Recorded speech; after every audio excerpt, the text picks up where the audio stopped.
వి gold trusted gold buyers మీరు తాకట్టు పెట్టిన బంగారాన్ని విడిపించి ఈ రోజు ఉన్న మార్కెట్ ధరకు కొనబడను 7771077720.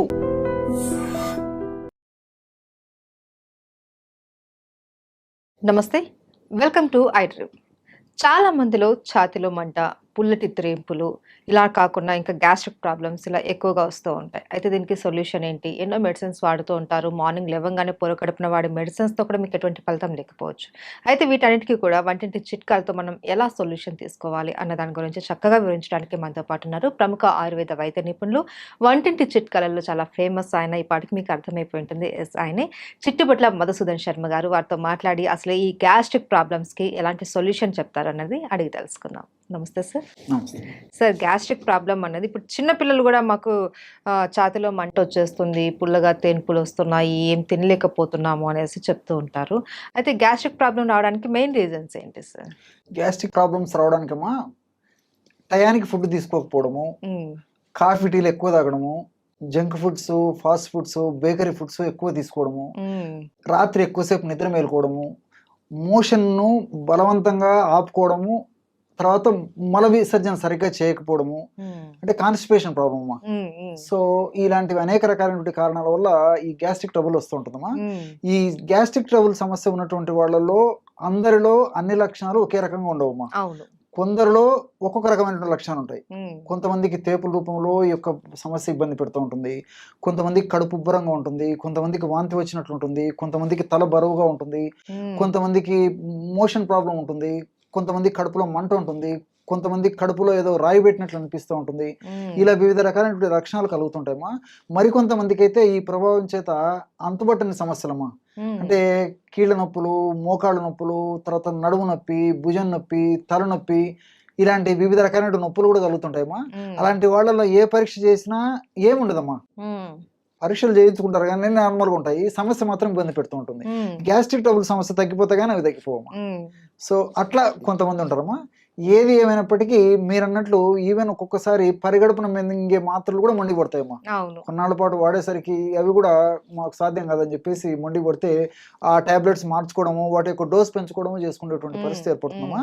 దీర్ఘకాలికంగా అలాంటి కృత్రిమ ఆధునిక రసాయన ఔషధాలు వాడడం ఏమాత్రం క్షేమదాయకం కాదమ్మా. కాబట్టి సేఫ్టీగా ఉన్నటువంటి క్షేమదాయకమైనటువంటి సైడ్ ఎఫెక్ట్స్ అయినటువంటి మందులు వాడుకోవడం మంచిదమ్మా, ఆహార ఔషధాలు. అందుకంటే సార్, మన కడుపు చల్లగా ఆరోగ్యంగా ఉంటేనే మనం ఆరోగ్యంగా ఉంటాము అనేసి చెప్తూ ఉంటారు. ఎగ్జాక్ట్లీ. అయితే సార్, ఏంటి సార్ ఈ గ్యాస్ట్రిక్ ప్రాబ్లం లక్షణాలు చెప్పారు, అలాగే ఇది ఎవరికి ఎక్కువగా వచ్చే అవకాశాలు ఉంటాయంటారు? సర్వసాధారణంగా అమ్మా చిన్న పిల్లలు తక్కువగా వస్తుంటుందమ్మా ఈ సమస్య. యుక్త వయస్సు ఉన్నటువంటి వాళ్ళలో, అదేవిధంగా వయసు వచ్చినటువంటి వాళ్ళలో ఎక్కువ కలుగుతుంటాయమ్మా. యుక్త వయసు వచ్చిన వాళ్ళలో వీళ్ళకేమంటే ఆ వయస్సు ప్రభావం చేత ఆహారం సరిగ్గా టయానికి తినకపోవడము, ఈ ఫాస్ట్ ఫుడ్స్, జంక్ ఫుడ్స్, తర్వాత కొద్ది శాతం మందిలో ఈ ఆల్కహాల్, స్మోకింగ్ ఇలాంటివన్నీ కారణాలమ్మా. రాత్రి ఎక్కువసేపు నిద్ర మేలుకుంటుంటారు. ఇలాంటి కారణాల వల్ల చాలా వరకు యుక్త వయసు వాళ్ళలో కలుగుతుంటాయమ్మా. అదేవిధంగా చిన్నపిల్లల విషయానికి వస్తే వీళ్ళకు చాలా మందికి ఆ చిన్నపిల్లలకు ఆకలి తెలియదమ్మా. కాబట్టి ఆకలి తెలియక సరైనటువంటి ఆహారం సరిగ్గా తీసుకోలేకపోవడం చేత తెలిసి తెలియక వాళ్లకు ఈ యొక్క సమస్య వస్తుంటుంది. రెండోది ఏంటంటే చిన్నపిల్లలు ఈ జంక్ ఫుడ్స్ అవి ఎక్కువ తీసుకుంటుంటారమ్మా. దీనివల్ల కూడా ఈ గ్యాస్ట్రిక్ ట్రబుల్ సమస్యలు వస్తుంటాయి. అట్లే వయసు వచ్చినటువంటి వాళ్ళు చూసినట్లయితే వయసు వచ్చిన తర్వాత ఏదో ఒక సమస్య చుట్టుముట్టి ఇబ్బంది పెడుతూ ఉంటుందమ్మా, ఏదో ఒక రకమైన అనారోగ్యం. ఉదాహరణకి మనం 10 మందిని మనం గమనించినట్లయితే 50 సంవత్సరాలు దాటినటువంటి వాళ్ళలో, అలాగే చెప్పుకుంటూ పోతే ఈ రోజు 40 సంవత్సరాలు దాటినటువంటి వాళ్ళలో ఏదో ఒక సమస్య, అనారోగ్య సమస్య, ఏదో ఒకటి మాత్రం వేసుకుంటుండాల్సిందే, ఆ రోజును గడుపుతుండాల్సిందే. సో ఈ విధంగా వయస్సు పెరిగే కొద్దీ, వయస్సు వచ్చే కొద్దీ వ్యాధుల తాకిడి ఎక్కువైపోతుందమ్మా. వ్యాధుల తాకిడి ఎక్కువైపోద్ది, మందుల వాడకం ఎక్కువైపోతుంది. మందుల వాడకం ఎక్కువైపోద్ది, ప్లస్ ఉన్న మైనస్లు జాస్తి అయిపోతాయి. ఆ మైనస్లలో ఇది ఒకటమ్మా గ్యాస్ట్రిక్ ట్రబుల్. సో వాళ్ళు చాలా సఫర్ అయిపోతుంటారు అనమాట. ఆహారం కంటే మందులు జాస్తి అయిపోయేటువంటి పరిస్థితి. సంచి నిండా మందులతోనే కడుపు అవును. నింపుకోవాల్సిన పరిస్థితి ఏర్పడుతుంది. అవును. దీనివల్ల ఈ యొక్క జీర్ణ వ్యవస్థ అంతా అతలాకుతలమైపోయి వివిధ రకాలైనటువంటి గ్యాస్ట్రిక్ ట్రబుల్ సమస్యలు వస్తుంటాయి అమ్మా. కాబట్టి అందరికీ వస్తాయి, కానీ ఒక్కొక్కరికి ఒక రకమైనటువంటి కారణాల వల్ల లక్షణాలు కూడా ఒక్కొక్క విధంగా ఉంటుంటాయి అమ్మా. అయితే కారణాలు ఏవైనా సరే సార్, ఈ ప్రాబ్లం అన్నది చాలా సివియర్‌గా ఉంటుంది. చాలా మంది ఇబ్బంది పడిపోతూ ఉంటారు. అలాంటప్పుడు ఏం చేయాలి సార్? మనకు వంటింట్లో దొరికే చిట్కాలేంటి? దీనికమ్మా అన్ని మనకు తెలిసినట్టే అమ్మా, హ్మ్. కానీ ఇందులో ఇంత అద్భుతమైనటువంటి ఔషధ గుణాలు ఉన్నాయా, ఇంత రిజల్ట్స్ వస్తుందని చెప్పేసి ఆశ్చర్యం వేస్తుందమ్మా. మనం వాడి చూస్తే గానీ తెలియదు అన్నమాట దాని ఫలితము. కేవలం 3 ఆహార ఔషధాలమ్మా. ఓకే.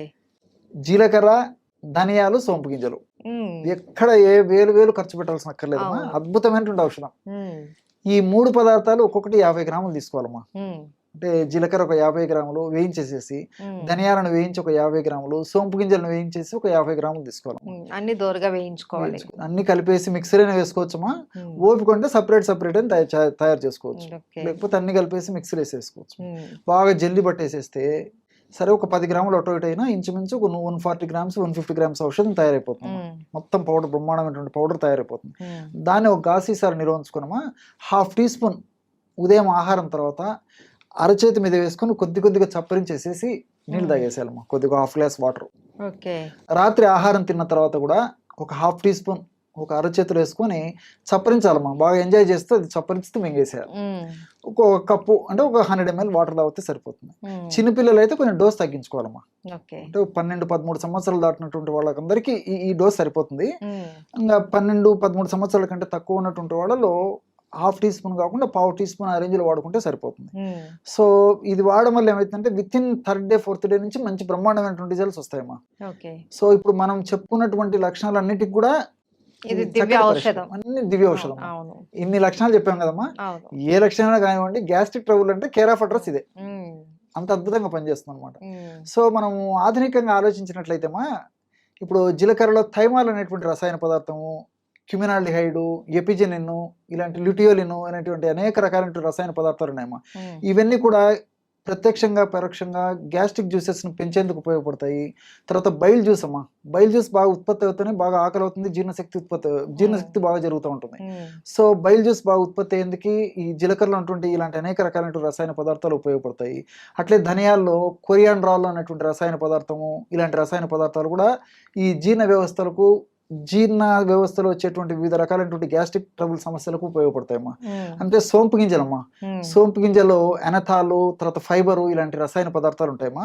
ఎనథాల్ అనేటువంటి ఈ రసాయన పదార్థము మనం తీసుకున్నటువంటి ఆహార పదార్థాలు పులవకుండా చేస్తాయి, బాగా జీర్ణమయ్యేటట్టు చేస్తాయి. తర్వాత చక్కగా విసర్జన అంటే వేస్ట్ పదార్థం త్వరగా విసర్జింపబడేదానికి కూడా ఎనథాల్ అనేటువంటి పదార్థం ఉపయోగపడతాయమ్మా. అదేవిధంగా ఫైబర్, ఈ ఫైబర్ కూడా మోషన్ ఫ్రీ అయ్యేందుకు ఉపయోగపడుతుంది. ఆహార పదార్థం పులవకుండా ఉపయోగపడుతుంది.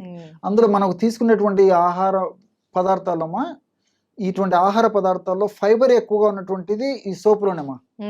అందులో ఈ రోజుల్లో నాగరికత ప్రభావం చేత, పాశ్చాత్య నాగరికత ప్రభావం చేత మనం ఫైబర్ వాడకం తగ్గిపోయిపోయిందమ్మా. కాబట్టి ఫైబర్ ఎక్కువగా ఉన్నటువంటి ఇలాంటి సోపు గింజలు వాడుకోవడం వల్ల గ్యాస్ట్రిక్ ట్రబుల్ సమస్యలు తగ్గిపోవడమే కాకుండా శరీరానికి కూడా చాలా రక్షణ ఇచ్చేసేసి ఈ షుగర్, బీపీ, వెయిట్ ఇలాంటివి రాకుండా కూడా కంట్రోల్ చేస్తుందమ్మా ఫైబర్. సో ఇలా అంతేకాకుండా ఇందులో ఉన్నటువంటి పాలిఫినాల్స్ అనేటువంటి ఒక రసాయన పదార్థాలు కూడా ఈ రక్తనాళాల్లో ఫ్యాట్ వల్ల, కొలెస్ట్రాల్ వల్ల, తర్వాత ఈ ప్లేట్లెట్స్ వల్ల పూడికలు ఏర్పడకుండా కూడా ఉపయోగపడతాయమ్మా ఈ పాలిఫినాల్స్. సో మనం వాడేది గ్యాస్ట్రిక్ ట్రబుల్ అయినప్పటికీ గ్యాస్ట్రిక్ ట్రబుల్ వల్ల వచ్చేటువంటి సమస్యలు తగ్గిపోతాయి. అట్లే వెయిట్కు ఇది పనిచేస్తుందమ్మా. అంటే వెయిట్ వల్ల వచ్చేటువంటి సైడ్ ఎఫెక్ట్స్, అదేవిధంగా షుగర్ రాకుండా షుగర్ వల్ల వచ్చేటువంటి సైడ్ ఎఫెక్ట్స్ను కంట్రోల్ చేస్తుంది. అదేవిధంగా ఈ రోజుల్లో గుండె జబ్బుల సమస్య చాలా మందిలో కలుగుతుందమ్మా. సో గుండెలో బ్లాక్ కావడము, రక్తనాళాల్లో పూడికలు ఏర్పడము, ఆ పూడికలు కూడా వచ్చిన పూడికలు త్వరగా తగ్గించేందుకు, ఆ పూడికలు రాకుండా ఉండేందుకు కూడా ఇది ప్రొలాంగ్ చేసేందుకు కూడా ఈ యొక్క ఉపయోగపడుతుంది. మల్టీ బెనిఫిట్స్ ఉన్నాయి కాబట్టి అందరూ క్షేమదాయకంగా వాడుకోవచ్చమ్మా. చాలా అద్భుతమైనటువంటి ఔషధం అమ్మా. ఓకే సార్, ఏ లక్షణాలు కనపడినా సరే మనకి 3 పదార్థాలతో చేసుకున్నటువంటి పౌడర్ కొద్దిగా తీసుకుంటే చాలు, చాలా చక్కటి రిలీఫ్ అయితే మనకు దక్కుతుంది. డెఫినెట్ అమ్మా. Thank you so much sir. నమస్తే.